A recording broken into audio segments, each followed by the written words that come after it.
इटा सिनेमाचा teaser release झाला. इटा ही कहाणी आहे एका लावणी सम्राज्ञीची, जी 9 महिन्याची गरोदर असताना लावणी करत होती. तिची प्रसूती तमाशाच्या फडामध्येच झाली आणि त्यांनी दगडाने नाळ ठेचून कपडे बदलून परत स्टेजवर आल्या आणि लावणी सुरू केली. अशी ही कहाणी विठाबाई नारायणगावकर यांची आहे.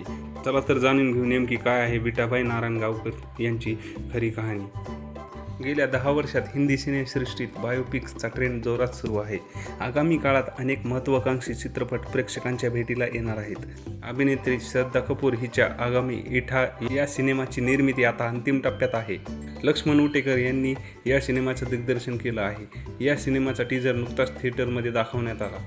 टीजर व्हायरल झाल्यानंतर आता इठाबद्दल उत्सुकता वाढली आहे. या सिनेमात प्रसिद्ध लावणी सम्राज्ञी विठाबाई नारायणगावकर यांचा जीवनपट उलगडणार आहे. महाराष्ट्रातल्या मातीत जन्मलेल्या तमाशा आणि लावणीच्या माध्यमातून लोकशिक्षण करणाऱ्या विठाबाई नारायणगावकर या लावणी सम्राज्ञीच्या जीवनावर आधारित हिंदी सिनेमा येत असल्यानं देशभरात आता सिनेमाची चर्चा होते. सिनेमाच्या टीजरमध्ये अंगावर काटा आणणारा असा प्रसंग दाखवण्यात आल्यानं विठाबाई नारायणगावकर यांच्या आयुष्याबद्दल बोललं जात आहे.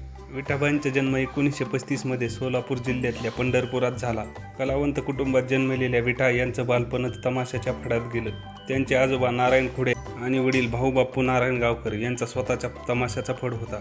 त्यामुळे विठाबाईंना बालपणापासूनच लावणी, गवळण आणि वगनाट्याचे बाळकडू मिळालं.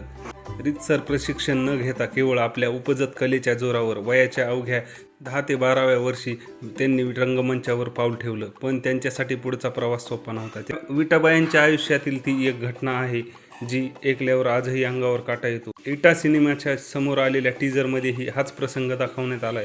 9 महिन्यांच्या गरोदर विठाबाईंनी तमाशाच्या फडातच आपल्या लेकीला जन्म दिला होता. 9 महिन्याच्या गरोदर असलेल्या विठाबाईंनी स्टेजवर रक्तात न्हाली कुऱ्हाड या वगनाट्य सादर करत होत्या. याच दरम्यान त्यांना प्रसूती कळा सुरू झाल्या, पण त्या थांबल्या नाही. त्यांनी त्यांचे नृत्य सुरू ठेवलं. कळा असह्य झाल्यानंतर त्या स्टेजच्या मागे असलेल्या तंबूत गेल्या. तिथं त्यांनी लेकीला जन्म दिला. विठाबाईंनी स्वतः दगडाने बाळाची नाळ ठेचून तोडली. अंग ओलं असतानाच कपडे बदलले आणि अवघ्या काही मिनिटातच त्या पुन्हा स्टेजवर येऊन नाचू लागल्या. असा हा प्रसंग आजही सांगितला जातो. विठाबाईंचे लेक म्हणजे लोकप्रिय लावणी नृत्यांगना मंगलाताई बनसोडे.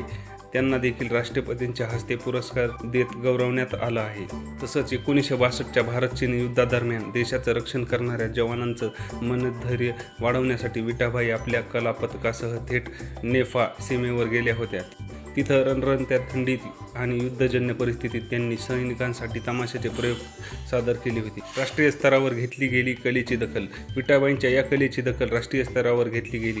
त्यांना 1957 आणि 1990 भारताच्या राष्ट्रपतींच्या हस्ते पदक देऊन गौरवण्यात आले. शेवटपर्यंत वाट्याला आला संघर्ष. विठाबाईंनी आयुष्यभर कलेची सेवा केली, कोट्यवधी रसिकांना आनंद दिला. मात्र त्यांच्या आयुष्याच्या उत्तरार्धात त्यांच्या वाट्याला अत्यंत गरिबी आणि हालापेष्टाच आल्या. विठाबाईंच्या निधनानंतर महाराष्ट्र शासनानं लोककलेच्या क्षेत्रातील प्रदीर्घ सेवेसाठी तमाशा सम्राज्ञी विठाबाई नारायणगावकर जीवन गौरव पुरस्कार सुरू केला, जो दरवर्षी एका ज्येष्ठ कलाकाराला दिला जातो. अशाच एकदम खास माहितीसाठी आपल्या चॅनलला नक्की सबस्क्राईब करा आणि व्हिडिओ शेअर करा. धन्यवाद.